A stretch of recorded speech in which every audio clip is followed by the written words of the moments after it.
who comes short again and again, because there is no effort without error or shortcoming. If he fails, at least he fails while daring greatly. Here at Stanford, you all are poised to get into the arena, and I would argue that you must. We all know all those people who sit on the sidelines and critique our world today. And that's fine, because we need folks to tell us what's wrong with the world. There's plenty wrong. But more than anything, we actually need people to do something about it. We need to dare greatly, and we need to lead. And that's you. You're here for Social Impact Week because you are leaders. You're leaders on your campus, you're leader in your classes, you're leaders in your communities. And you're here because you want to lead for the rest of your life. Well, me too. I'm right with you. So I want to tell you a little bit about my story. Today, I'm the CEO of Teach for America. I get to lead a network of 50,000 core members and alumni. We reach over 1 million students each year, and we are spread across 52 communities in the country. I manage a multi-million-dollar budget. This role is an immense privilege. It's a lot of pressure, and it's great responsibility. But it is not the most profound leadership that I've ever undertaken. The most profound leadership I've ever undertaken was when I was 22 years old, when I first got into the arena. When I faced the highest stakes crowd that I ever would, 36 brilliant first graders. Children who, in their first 6 years of life, had seen more injustice than most people see in their entire lives. Teaching them was the hardest thing that I've ever done. So while many of my friends had chosen lucrative careers and paths, I was knee-deep in understanding one of the greatest injustices of our time. This is me, my third year teaching. I was challenged to my core, and it was incredibly painful at times, and it was exhausting. It was exhausting the entire time. And I have come to deeply understand all that it was worth as I have kept in touch with my students and seen them grown up. I was just, on Facebook with one of my kids who just turned 23, and I met him when he was 6 years old. And I've come to realize how that impacted my life and my entire career trajectory. Frankly, I'm grateful for the struggle. My friends with other jobs chose different worlds, and that often meant that they had higher pay and shorter hours, but they didn't have what I had. I had immense privilege of knowing 36 children and their families. I had the privilege of understanding my students' stories, to see their vast potential, and they are why I stay in the arena today. For me personally, I knew that education mattered. My mom came to the United States from Mexico at the age of 17 with a formal 8th grade education, and she's one of the most brilliant, savvy women I know. And she quickly figured out when she got here that getting an education is just one of the most important things we can do. And she decided that if she got married, she was going to marry a man with a college degree. Seriously, that was her #1 criterion. And she taught us quickly. She's like, you know what? Looks come and go. In 40 years, it won't even matter. But the college degree, no one can take away from you. So she's right. Thankfully, she married my dad, who's incredible. And my dad's a first-generation college graduate, and his family's also from Mexico. And so both my mom and my dad taught us that education was, a non-negotiable in our house. So that led me to be a top student at my high school. Because of a mentor who took an interest in me, I ended up in college in the Midwest at a small liberal arts college called DePauw University in Greencastle, Indiana. That is a bit different from South Texas. And when I got there, I experienced educational inequity firsthand. I was so underprepared compared to my peers.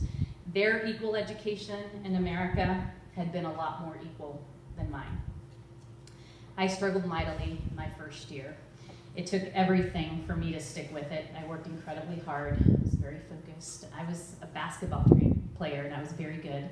I still have the record at my high high school, in fact. So I learned quickly, you know, I was goal-oriented. I learned how to work really hard, and that paid off well. And I also had all the supports around me, and I learned how to ask for help, which made me successful.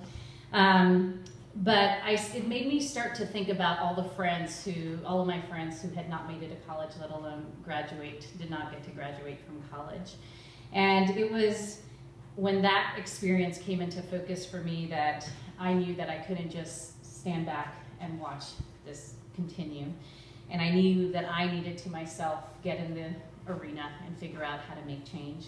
I cared a lot about this problem, and so my mom had always dreamed about me becoming an attorney, and I decided that had to go on hold for a bit while I jumped right in.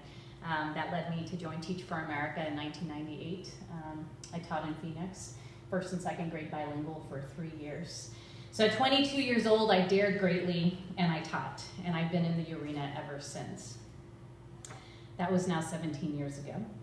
And we've seen powerful progress in education, and we can sit here and talk about communities and the incredible progress that gives me hope, and I know a lot of my colleagues who have been in this work for some time, incredible hope and keeps us fighting, but there's still a long way to go. The reality remains that a child's zip code is the #1 determinant of her life prospects. And I want people to really understand that. Like for me personally, I find it outraging that in a country that is ahead on most things and the most developed in the world, where a child happens to be born is the #1 indicator of her future prospects. Now, as you hear those statistics, you'll hear more. So our students growing up in the lowest income communities are half as likely to graduate from high school, are a tenth as likely to graduate from college as their most affluent peers in this country. Now, if you're standing outside of the arena, you hear that and you try to process it, and it sounds tragic and it sounds overwhelming. But in an hour, you may not think about this anymore, and you may think about it again in a week or a month when something sparks and you go, oh yeah, that sounds pretty bad. If you're in the arena, you don't hear numbers when you hear that. Instead, you see faces. You remember stories of people's actual lives, and you think about people that you've grown to love. For me, they are about Julio's deportation and Lauda's illiteracy. They're about Julio's resilience and Lauda's brilliance. All of us, all of you here today, have incredible talent, and you're incredibly powerful. You are armed with an incredible education. And in fact, I know it is cliche to say, if not you, then who, but it's true. If not you, then who? And the truth is that you have had the staggering privilege of graduating from one of the most incredible and prestigious institutions in the world.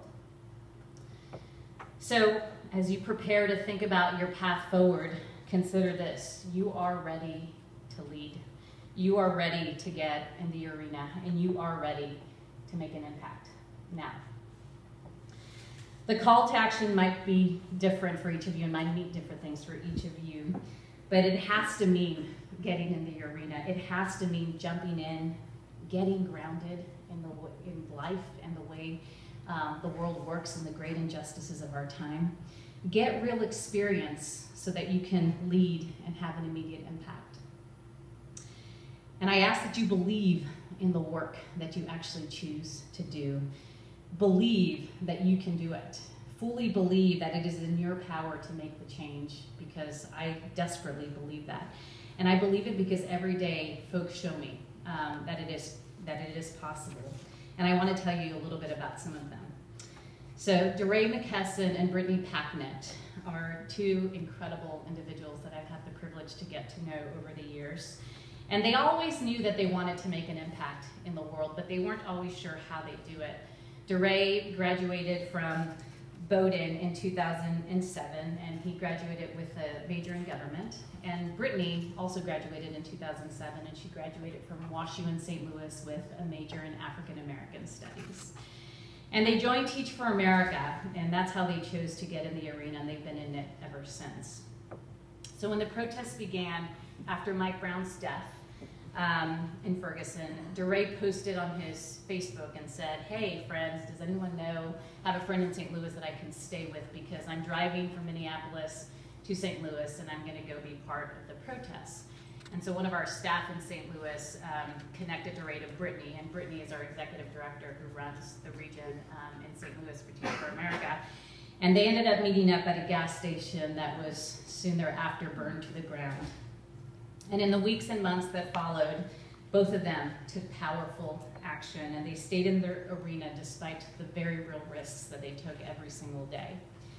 DeRay has gone on to co-found the WeTheProtesters.org and StayWoke.org, and today he organizes and protests while covering the movement on Twitter on police violence toward Black people in America. He's been profiled in the New York Times, written in Fortune, consulted with various news networks, and he is a guest lecturer for Yale this fall. He's also gone from something like 1,000 Twitter followers, like just over a year ago, to literally 233,000 followers. He's telling the story of this movement on social media.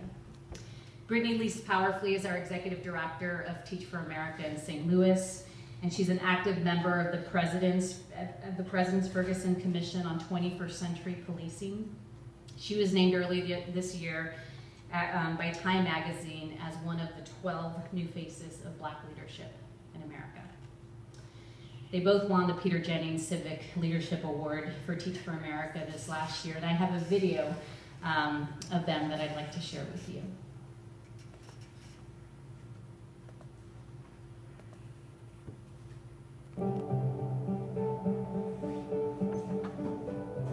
You know, we're here not just because we care deeply about kids, and I'm here not just because I care deeply about education, but because I care deeply about justice. With teaching, I was so close to kids, right, who deserved a better world than they got. And I committed in that moment in the classroom that I would do my part to make sure that they grew up with everything that they deserved. And this is an extension of that fight.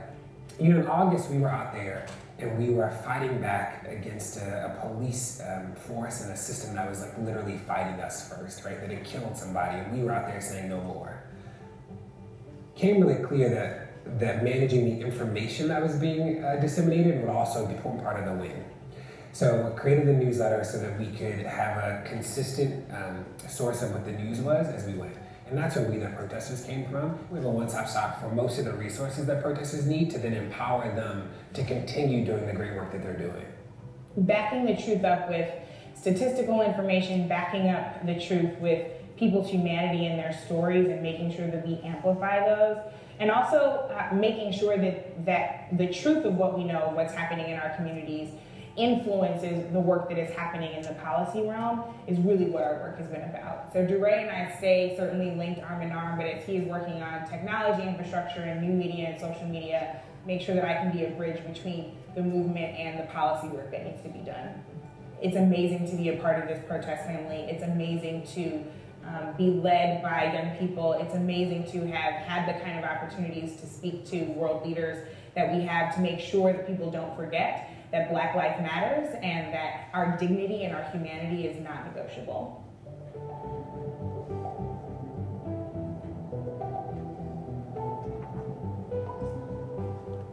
These are two of my colleagues in the fight for justice, and I am proud to call them fellow alums. And you can see incredible leadership and empathy and brilliance being used for the greater good. Another leader I'd like to talk to you about is Jeff Nelson, who joined and got right in the arena when he joined Teach for America in 2004. He's also a Peter Jennings Civic Award winner, finalist in this last year. And Jeff went to the University of Michigan, and he graduated with a history degree. And as he taught his students, he realized, my kids have dreams to want to go to college, yet they do not have the skills or the supports and are not being taught, A, how to get to college, and then how to actually persist through college. So he took action and he co-founded what is currently One Goal, and he is the CEO of this organization today. And as you can see, they're making a truly life-changing impact on children.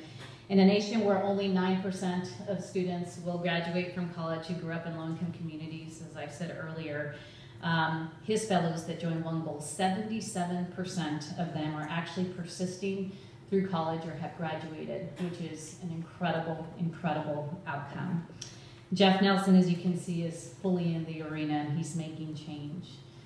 And the last story that I want to tell you about is about a great leader and a great teacher who's making social impact in the classroom. Her name is Jenny Corey, and she was a 2004 Teach for America Rio Grande Valley Corps member in South Texas, where I grew up. She teaches English at IDEA College Prep, which is a network, charter network of schools that were founded by 2 Teach for America alumni. And she designs her classrooms to help students see they can, as she puts it, read the world as carefully as a text. And she is focused on